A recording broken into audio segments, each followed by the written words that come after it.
இல்லை ஃபஸ்ட் டைமாக நாங்கள் இடம் வாங்கியிருக்கோம்.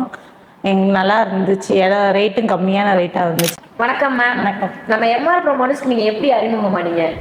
எங்கள் ஃப்ரெண்டு மூலியமாக அறிமுகம் பண்ணுங்க. Okay ma'am. நம்ம திருப்போணம் வெங்காய தோட்டம்ல நீங்கள் ஒரு பிளாட் வாங்கியிருக்கீங்க. ஆமாம். அதோட எக்ஸ்பீரியன்ஸ் பற்றி சொல்லுங்கள். இல்லை ஃபஸ்ட் டைமாக நாங்கள் இடம் வாங்கியிருக்கோம்.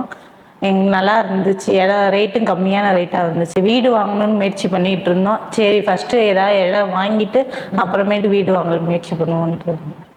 முதல் நீங்கள் எம்ஆர் ப்ரோமோட்டர் சொத்து வாங்கியிருக்கீங்க. ஆமாம். அதுவும் 21 சென்ட் ஃபார்ம் லேண்டாக வாங்கியிருக்கீங்க. விலை கம்மியாக இருக்குன்னு ஃபீல் பண்ணுறீங்க. ஆமாம். எங்கள் ஸ்டாஃபோட சர்வீஸ் எப்படி இருந்துச்சு? எல்லாருமே நல்லபடியாக இருந்தாங்க. டெலிகாலிங்கில் என்ன சொன்னாங்க அதை நேரில் போய் பார்க்குறக்கா இருந்துச்சு. எல்லாமே இருந்துச்சு. போர் வசதி எல்லாமே இருந்துச்சு. நீங்கள் எம்ஆர் ப்ரோமோட்டர்ஸில் மென்மேலும் வந்து சொத்து வாங்கணும்னு எங்கள் கம்பெனி சார்பாக மனசார வாழ்த்துறோம். ஃப்ரெண்ட்ஸ் அண்ட் ஃபேமிலிக்கு ரெஃபர் பண்ணுங்கள். அடுத்தடுத்து வாங்கணும். தேங்க்யூ. தேங்க்யூ. தேங்க்யூ.